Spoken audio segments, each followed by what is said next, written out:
Hey, what's going on, everybody? This is your man Earl Hardaway coming to you once again from Memphis, Tennessee.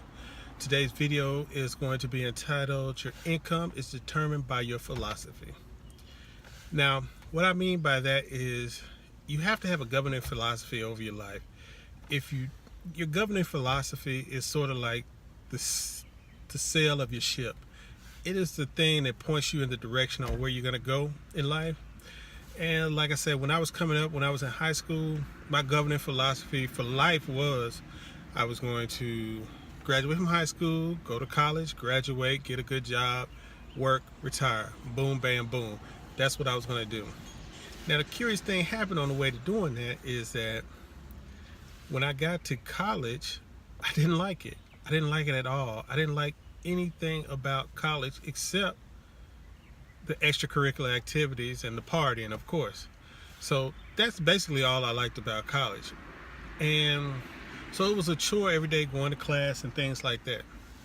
Now, one thing that I did do was I worked at it. My grades were okay. They weren't stellar, but they were okay. But I just didn't like it. So the first college I went to was a really high academic college. So I didn't really like that. So I transferred to a college that was closer to my house. And I went there and I thought I was going to like it more because I knew more people that were there. I knew more people from my high school that were there. But the reality was college at that time just wasn't a fit for me. I just didn't like it. So that threw a monkey wrench in my whole, governing philosophy of going to college to get the job. So, when I went through there, I kind of hit like a roadblock or like a wall, in which I thought that since my governing philosophy was go to college and get the job, and since I didn't complete the mission of getting out of college, I didn't think I was going to get a good job. So one of the things that I did was instead of just dropping out of college and working around town, I just decided I'd go to the military for a couple of years and see what that was like. So luckily for me, I picked the MOS that was pretty lucrative once you got out. So when I got out of the military a couple of years later, I was actually making more than I would have made if I would have graduated from college, which is weird. So that was a whole mind-blowing situation in which I was like, wait a minute. I'm making more than some of my high school classmates who graduated from college and had these so-called good jobs. And all I had was some Army experience and a very lucrative skill. So that once that kind of took the cap off of what I thought of what you had to do in life, it allowed me to have a broader way of thinking. So I want to get back to the subject of the video is your income is determined by your governing philosophy. So, and I'm going to have 4 points in which is going to make that story that I just told more crystal clear on what exactly happened. Now, the first point, I've kind of wrote them down, the points that I wanted to make. The first point is you don't get more money until you get more of you. And what that is that if I would have just wrapped it up, and just said, well, I didn't make the college, so I just need to work around town, find a job and just, make ends meet, I would have had a limit on what money I could get.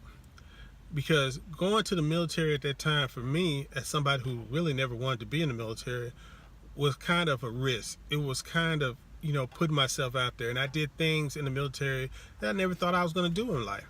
It was a kind of eye-opening experience. But that experience allowed me to acquire a skill that increased my income. You see what I'm saying? It allowed me to increase my income. Now, I could have just played it safe, or seemingly played it safe, and stayed and just found a job, or, just tried to stick it out in college.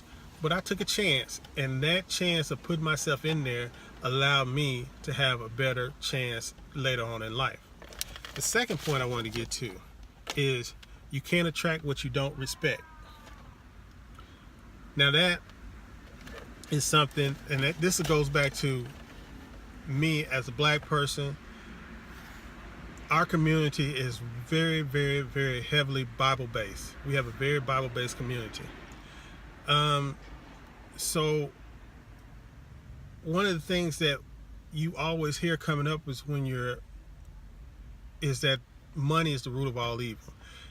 I know they misinterpret that particular scripture, that money is the root of all evil, but it's ingrained in your subconscious the whole time as you come up. So if you're running around thinking that money is evil and you start your home business and you're trying to make a lot of money, like say you have a goal to be a six-figure earner. Of course, I had to restart this. Of course, I'm sitting in the park in Memphis, Tennessee, and somebody pulls up on me with their music blasting and their car needing a tune-up. But it is what it is. But we'll get back to it. Like I say, if your governing philosophy is that money is the root of all evil and you want to be a six-figure earner with your home business, and in the back of your subconscious mind money is evil, you'll always have a block on how far you will go in your business. So it's a thing that you have to get over. And one of the ways that I would suggest to getting over these roadblocks that you have as far as your ingrained subconscious governing philosophies is to read books about the mind and how to think, basically new thought. And that's one of the things that even Marcus Garvey did. He was a very adamant proponent of New Thought philosophy, and if you read his works, you'll see it all in there about the New Thought philosophy. So, things like Think and Grow Rich, The Science of Getting Rich, read those books. And the way you want to tackle books like that is when you're first starting out is you don't want to try to sit down and read 30, 40, 50, 100 pages at a time or run through the book at a time, because sometimes the books are small but they're real thick with information. So you don't want to sit down and run through the books, try to run through the books in one sitting or anything like that. What you want to do is you want to take 2 or 3 pages and sit down and write and figure out exactly what is being said and try to get 2 or 3 nuggets out of those 2 or 3 pages and write them down, study them, and try to make some content with those nuggets. And this is how you get over not being an expert when you're first starting out. You take those few nuggets that you get and you either make a blog post, a podcast, a video, or a status update on Facebook or something like that about those nuggets that you just absorbed and your take on them. So you have your own different little spin on those nuggets, and it allows you to provide content as if you were an expert when you're first starting out. Number 3, what you give away, you get to keep. And this goes back to the philosophy of you want to share, share, share. And I wrote some things down. It's not the reason why you're not getting engagement on your Facebook posts and things like that is because all you're doing out there is spitting out your link, throwing up on everybody with your link. Sign up with me, pay me money, give me money, buy my product, buy my juice, buy my cookie, buy my tea, buy my whatever it is you're selling, whatever it is that you may be selling. That's all you're doing. You're basically throwing up on everybody. You're not providing any value to people who come to your site or come to your video, come to your Facebook status or anything like that. You're not providing any value. And that's the one thing that you want to do. You want to provide value. You want to share something valuable. And that will, kind of dovetail on the next one, be someone for someone. Now, the 4th point that I'm going to make today is you need to be someone for someone. And this is one of the big things I can take you that goes on to kind of tags on to number 3 with your status updates. And people get confused on what you're supposed to do with your status updates. Now, when you're making status updates or when you're producing content, you don't want to have status updates where you're just shooting out your link to everybody and you're basically pimping your link out for your friends, family, or your followers, or whatever it is, whether it's your fan page or your regular main Facebook page. Even when you're doing videos, you don't want to be pimping out your link and basically doing nothing but flashing cash and asking for signups. That's not what you want to do. You want to be someone for someone. And until you get that, exactly what that means, and let me give you an example.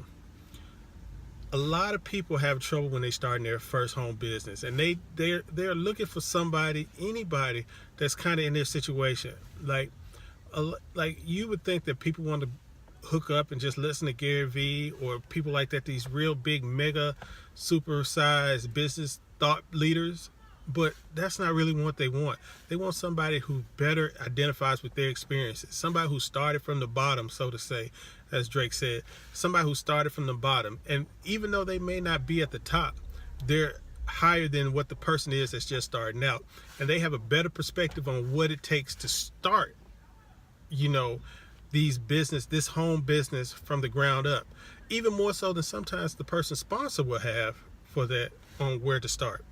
So you want to get your voice out there, and you want to let them know that, hey, I'm new, I just started out, this is something new for me, but I'm getting the things done and I'm doing things. So this is like, I'm starting it out, but I'm grinding. I'm in motion every day. I'm taking action every day. And these are the actions I'm taking. I'm making videos, I'm putting Craigslist posts up, and I'm having a little bit of success here, but the momentum is building. So that's what it means to be someone. Earl Hardaway from Memphis, Tennessee. Remember to start your dream, promote your work, and grow your business. I'll see y'all later. Peace.